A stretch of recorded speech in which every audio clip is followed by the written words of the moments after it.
So a bystander would be watching that happen to someone and not do anything. Bryn? The rug. To be walked all over, you're acting like a rug, you called a pushover. Okay, if you're a pushover, you're like, okay, yeah, I'll do it. I'm sorry. Please just don't get mad at me. I'll do it. Like, you don't stand up for yourself. You let people walk all over you and take advantage of you. Okay? Don't be a pushover. If you are, I suggest you grow out of that. Don't be a pushover. Okay? I'm going to give you a quick reminder to always be looking up at me when I am reading or looking at the screen. You shouldn't be looking down or in your desk because it looks like you're not paying attention. Okay. All right, I'm going to turn to Anna.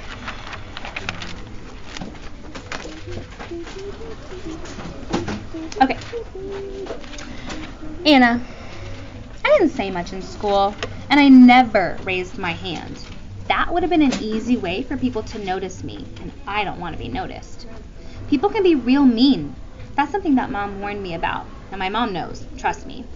I didn't have any close friends, and I wasn't looking for any. Mom was my best friend. Not getting noticed was never a problem for me before. I was always quiet and I behaved, so the teachers left me alone. I kept my head down and looked at the floor a lot, but I'm a good observer. Mrs. Williams, our principal, she winks whenever there's some big surprise coming. It's something I noticed a few years ago. If you keep quiet, you have time to look and listen and take things in. At the beginning of the year, the first thing you pay attention to is the classroom. Okay, she has good imagery here, like describes every wall of the room. Okay, so try to picture it. We had a nice room, a big one. There was a whole wall of windows opposite the door. Mr. Terupt's desk was in the corner by those windows. The students' desks were arranged in 5 tables of 4, so right away I knew we had a teacher who was into teamwork and who probably didn't mind a little talking. Otherwise, we would have been put in old-fashioned rows. The front of the room had the blackboard, and the back wall had the whiteboard. The last side of the room had all our cabinets and a sink, plus a drinking fountain. Most of the room was carpeted except for the side by the sink and the fountain. Our door was next to the fountain. The other thing, the bigger thing you pay attention to in the beginning, is your teacher, especially if he's new, like Mr. Terupt. Right away I could tell that he was a reader, because there were books everywhere in our room. Mom liked that when I told her. Mom is a library assistant in another school. It's a good job. She has the same schedule I do, and it allows her to take some classes at night. She's studying art, something she missed out on when she was younger.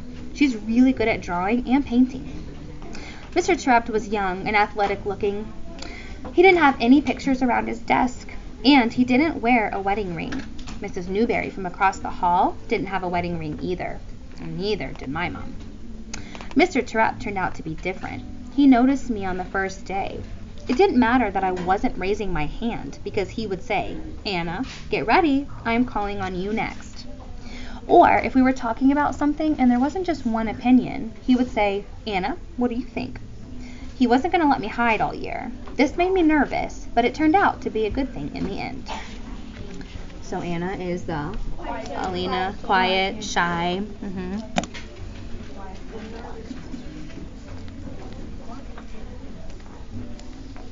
The shy one. Okay, this brings us to October. So that whole first part was like very beginning of school, like getting to meet the teacher and the students, September. Now we're in October. Now, when you keep going through the book, they don't go in the same order every time. Like they're in a random order each time.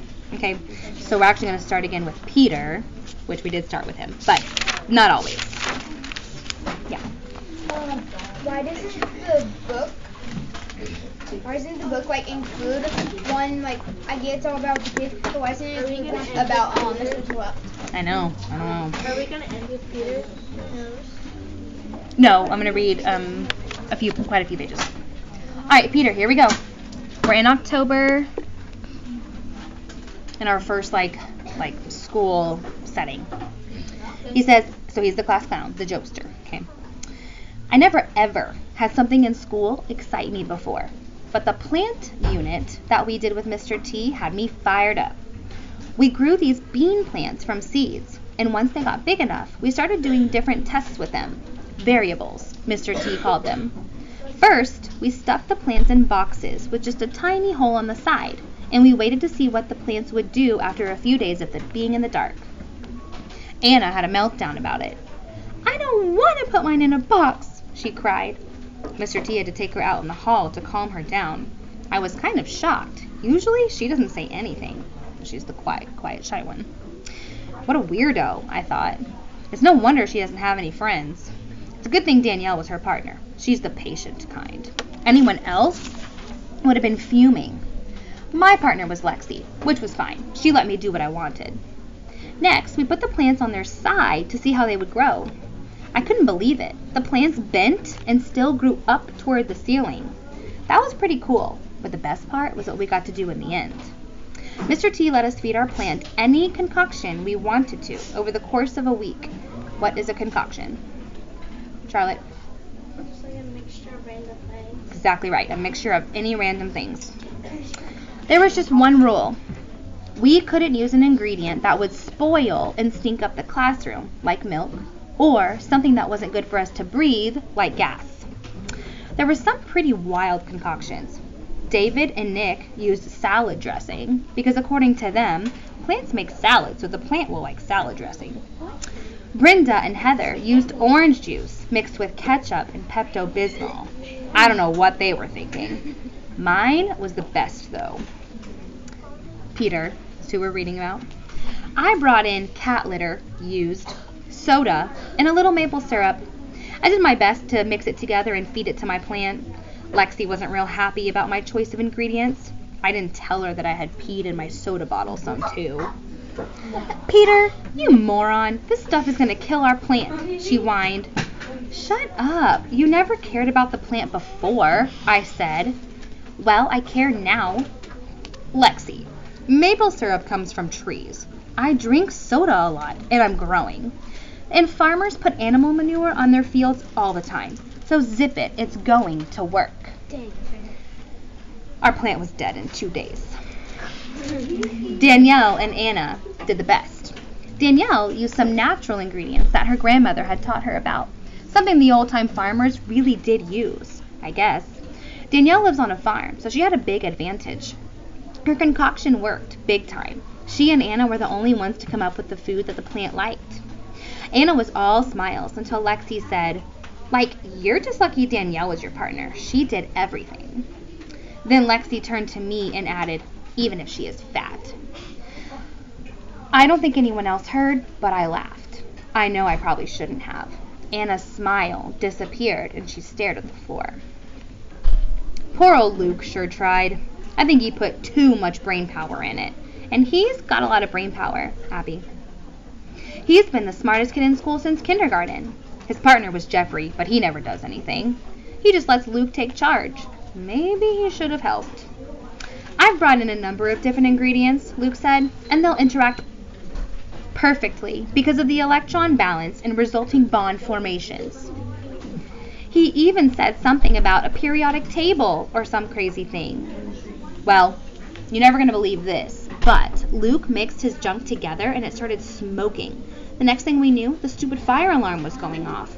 The whole school had to go outside, and even the fire department showed up. It was great. Mr. T had some explaining to do, and after a while we were let back inside, but Luke wasn't performing any more experiments for us. Man, things were just so much fun with Mr. T. Okay, Peter, I think that's fine. We don't need to write anything. It's fine. Well, All right, you Luke. can say bean experiment. You can say the plant experiment. So now next is Luke, and now they're each going to give their perspective on that plant experiment, like what was happening with their partner and what, from their point of view. Okay, Luke.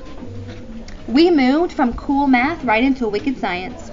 The only thing I didn't like about our science unit was that we had to have partners.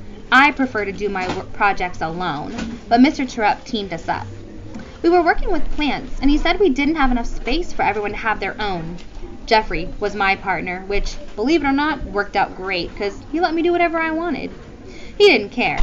The only bad part was that he was always grumpy. Grumpy is a dollar word. If you remember, that's the little math project that he's having them do, and Luke loves it. So anytime in Luke's chapter, when the letters add up, all of y'all in that back row, pay attention. I don't know what's happening back there. After what I heard yesterday, I don't trust any of y'all. Look up here and pay attention. So anytime there's a word in his chapters that adds up to the $1, it'll be italicized, and then it'll say dollar word right after it. Only in Luke's chapters. Okay, he says, we studied phototropisms by observing how our plant grew toward the light after we stuffed it into a box that had only a tiny hole in its side. Then we studied geotropism by observing how our plant grew toward the ceiling. Even after we tipped the plant on its side for a few days, and then we were given the opportunity to study a variable on our own. Mr. Terupt told us to manipulate the plant's nourishment. Feed it whatever you want, he said. Make your own concoctions. Jeffrey left me alone. He hated school and everything about it. That day, I hurried home and studied my periodic table. I had received a special chemistry set last Christmas. Hydrogen and oxygen make a special bond when they come together to form water. H2O. So I figured I should try to recreate that special bond with whatever molecular, dollar word, ingredients I chose. I looked through the chemicals in my set and picked the ones that would result in the same type of electron balance that occurred in the hydrogen and oxygen bond. I took my ingredients to school and got ready to measure and mix. Jeffrey was slightly interested at this point. Mr. Terupt, on the other hand, appeared a little uneasy about the whole thing, but he never stopped me. Luke, sometimes when you mix chemicals, it can cause a reaction, which then explodes. Dollar word. I know, I said. Maybe we shouldn't mix these in the classroom without knowing what's going to happen, he said. It might not be safe. All these potions came from my chemistry set at home. My mom saw it. It's safe, I said, trying my best to convince Mr. Terupt. I didn't tell Mom or Mr. Terupt about the few ingredients I got from Dad's garage. I knew it would work. Hey, guys, come look at all the stuff Luke's mixing together, Chris yelled. I felt everyone gather behind me as I began mixing my substances together in a bowl. But before I could feed my plant, something happened. First, the bowl started feeling warmer, then hot. The potion turned dark green, then gray. It started bubbling, first slowly, then rapidly. I knew this was bad. Back up! Everybody back up! Get away from it! Mr. Terupt ordered. Smoke started billowing, coming up from my concoction. Then the screech of the fire alarm pounded against my ears. The only other thing I heard was Peter laughing. This is awesome! He yelled. Way to go, Lukester! Outside! Everybody outside! Mr. Terupt ordered. I was done for. I was sure of it. Wrong again. Mr. Terupt spoke to Mrs. Williams and took the blame for everything. He even stood up to the fire marshal, who always walks through the building after an unannounced fire alarm. The marshal wanted our dollar word posters taken off the hallway walls. He claimed they were a fire hazard. Jeffrey thought this confrontation was a big deal. Did you see Terupt say no to that guy? He said. He refused to take our posters down. I saw, I said. And I saw flashbacks of smoke pouring out of the bowl. I knew I wasn't ever going to be a botanist. Dollar word. What's a botanist? Zachary? Like, someone who is, like, gardeners. Studies plants. Yeah. Mm-hmm. At least Jeffrey had got excited about something. I wish Mr. Terupt hadn't trusted us so much. Maybe it was because he was a first-year teacher and didn't know better. But I don't think that was it. I think it was a case of Mr. Terupt being a special teacher. Okay. We'll add at the end. All right, Jeffrey. We're going to stop after Jeffrey. Yeah. Okay, now here's his perspective on what happened. And will be kind of interesting because they said right here that he's getting excited and kind of interested. Let's see if he is. Jeffrey. Luke was trying to feed our plant. I saw the smoke rising. I knew what was going to happen. Terupt did too, because I saw him go to the windows right away. Not fast enough, though. The alarm still went off. The whole school had to go outside because of Luke. When we came back in, some guy was walking down the hall with our janitors, Mr. Loomis and Mr. Rudy. Terupt sent us into the classroom, but he stayed in the hall.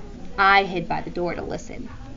All of it, the man yelled. I want all of it off the walls. He was pointing at our math posters. Mr. Loomis looked at Terupt. You heard him, he said. I'm not taking them down, Terupt said. Do you know who this is? Mr. Rudy said. This is the fire marshal. Terupt said, I don't care who it is. I'm not taking them down. He looked at the fire marshal and said, you have no idea how hard my kids worked on these. He was pointing at our posters. He was pointing at my poster. It had one word on it, stupid, and it wasn't even a dollar word. All of a sudden, I felt bad because I hadn't tried on Terupt's project.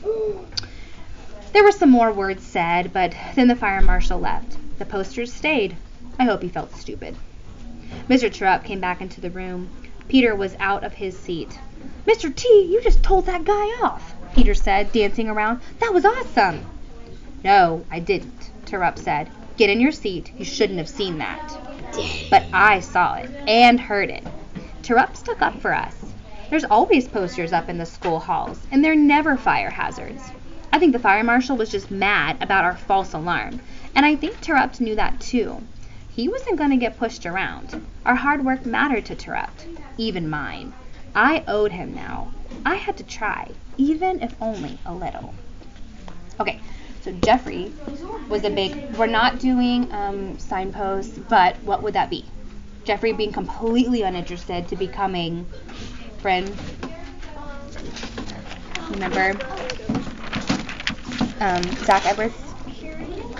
Well, what signpost would it be? He is becoming kind of curious and interested. Kenzie?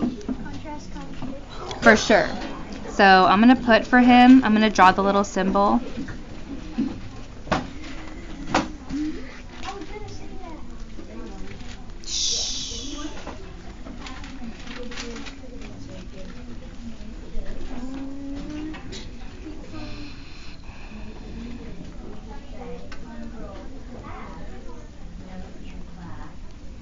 And then he starts to feel what?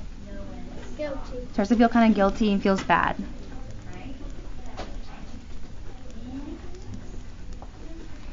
Because he's hearing Mr. Terupt stand out there talk to the fire marshal, and he says, my kids worked so hard on these. And there's Jeffrey's, and it says, stupid. So then he feels bad, because he's sitting there trying to defend their work, and he didn't even try. Okay, I'm going to stop the video real quick. That was long.